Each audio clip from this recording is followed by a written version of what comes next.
C'était réservé pour aujourd'hui. Oui, pour aujourd'hui. Alors, notre chef, tu vas bien? Oui, ça va. Je vois ça. Hein? Tu t'es bien reposé, toi, hein? Il m'a dit hier soir, mais j'ai pas parlé. Tout pour laisser. Ouais, tout pour aujourd'hui.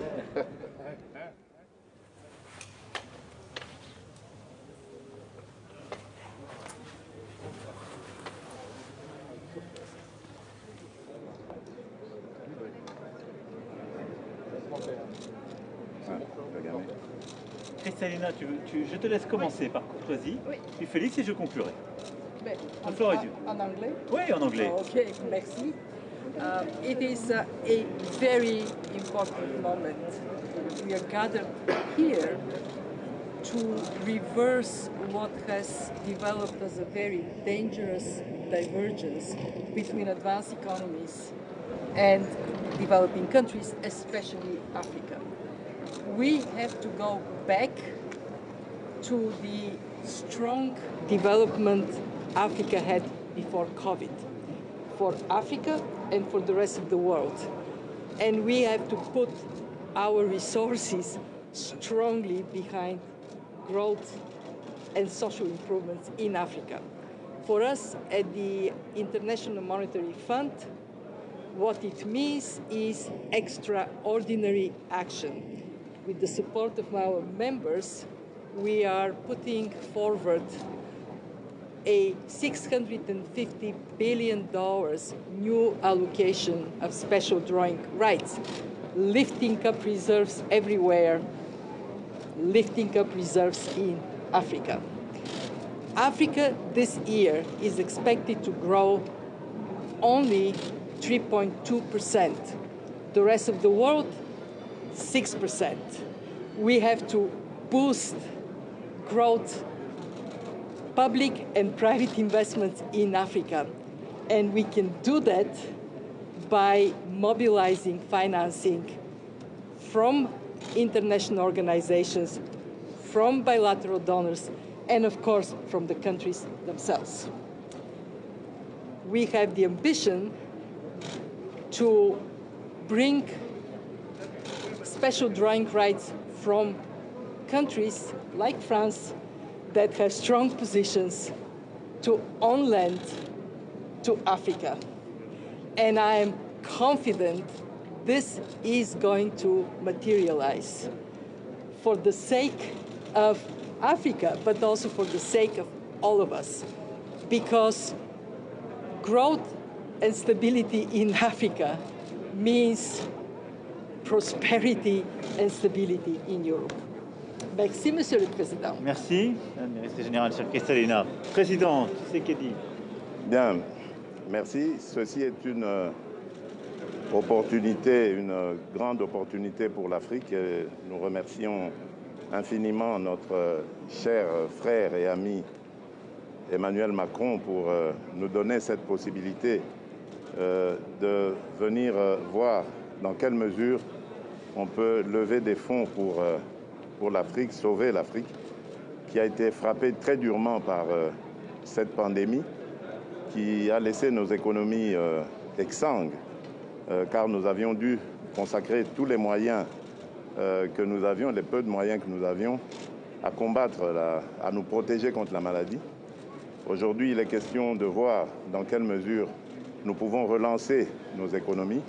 Et il y a cette proposition des droits de tirage spéciaux que nous apprécions énormément, mais qui risquerait malheureusement d'être insuffisante. Donc nous allons voir dans quelle mesure nous pouvons augmenter, obtenir l'augmentation de ces droits de tirage spéciaux pour l'Afrique.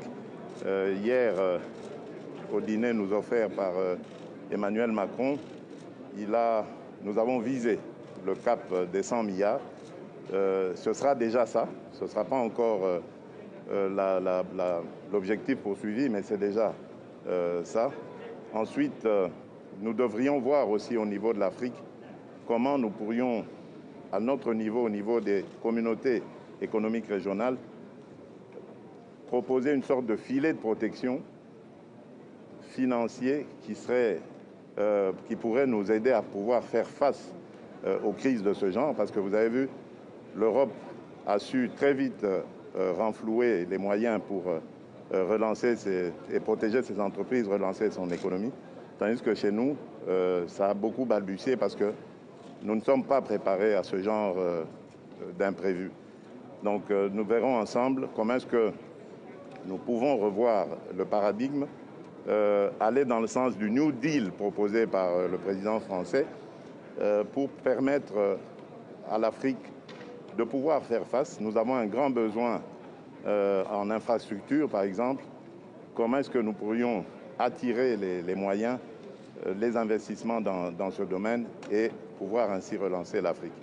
En tout cas, nous sommes très heureux de nous retrouver ici parce que nous pensons que c'est une opportunité qui nous est offerte de pouvoir faire parler l'Afrique et de pouvoir proposer à nos amis européens, nos traditionnels partenaires, comment est-ce que nous pouvons ensemble expliquer au reste du monde comment revoir le paradigme, comment revoir le fonctionnement des choses. Merci beaucoup. Merci infiniment. Écoutez, ce sommet de Paris pour le financement des économies africaines, c'est à nos yeux le sommet de l'urgence et de l'ambition. De l'urgence parce qu'il y a une urgence sanitaire. L'Afrique est l'un des continents le moins vaccinés au monde. Une urgence économique et sociale. Madame la directrice générale vient de le rappeler, le président Tshisekedi aussi. Il y a aujourd'hui un ralentissement très fort de la croissance partout en Afrique après une année 2020 extrêmement difficile. Et il y a un besoin de financement entre aujourd'hui et 2025 qui est estimé à environ 285 milliards de dollars. Et puis en même temps, c'est le sommet de l'ambition parce que l'Afrique a tout pour réussir. Elle a une jeunesse, une force productive et la capacité à relever les défis, ceux de l'urgence climatique et alimentaire en particulier. Si collectivement, nous décidons en effet de proposer une nouvelle donne. Et c'est cette première pierre que nous souhaitons porter lors de ce sommet de Paris. Tout ne sera pas réglé aujourd'hui, mais c'est aujourd'hui un changement de paradigme que nous poussons, qui devra être poursuivi au G7, au G20, et que nous entendons poursuivre encore davantage sous la présidence française de l'Union européenne, dans ce partenariat constant avec nos frères africains. C'est d'abord de vacciner plus et encore davantage. Il y a un an, nous avons lancé l'initiative COVAX, objectif de vacciner 20% de la population. L'Union africaine a lancé l'initiative AVAT pour monter à 30%. Nous devons viser un objectif de 40% de la population vaccinée. C'est faisable. Et c'est faisable en 21. Si nous mobilisons les financements tels que proposés par le FMI et si collectivement nous nous mettons en capacité de réallouer, de racheter plus de doses et de produire avec l'Afrique. Des propositions fortes ont été faites que soutient la France, qui consistent justement à aménager les règles de propriété intellectuelle et à permettre les vrais transferts de technologies qui mettront en capacité le continent africain de produire aussi davantage de vaccins. La deuxième chose, pour y répondre, c'est en effet ces droits de tirage spéciaux. Et nous défendons l'idée que les pays les plus aisés puissent réallouer leurs droits de tirage pour qu'ils aillent vers les pays les plus pauvres, en particulier en Afrique, pour que les 33 milliards d'aujourd'hui deviennent 100 milliards, et surtout pour que nous puissions mieux les utiliser, c'est-à-dire les allouer à la Banque africaine de développement, innover en termes de financement, et accompagner aussi cette ambition des financements que nous allons mobiliser grâce à la Banque mondiale, car c'est un mix, évidemment, de prêts, de financement en subvention qu'il est important de mobiliser. Plus largement, nous avons vu qu'il faut rénover les règles de gouvernance économique et financière pour le continent africain. Aujourd'hui, il y a la pandémie, il y a d'autres pandémies qui touchent l'Afrique depuis trop d'années, cette crise économique et sociale et l'épicentre du terrorisme international qui est en train de se déployer en Afrique. C'est pourquoi il est impérieux de pouvoir actualiser nos règles financières en prenant en compte cette charge de sécurité qui pèse sur beaucoup d'États africains, mais aussi en ayant une doctrine africaine de la bonne gouvernance. Et le rôle de l'Union africaine est ô combien important en la matière, consistant à utiliser cet argent vers la priorité, la sécurité quand il faut lutter contre le terrorisme, l'éducation, la santé, le développement durable, le développement des opportunités économiques. Enfin, ceci se complète évidemment par la construction d'un cadre d'affaires stable pour pouvoir mobiliser l'investissement privé. Nous en parlerons tout à l'heure. Nous allons lancer une alliance inédite en la matière.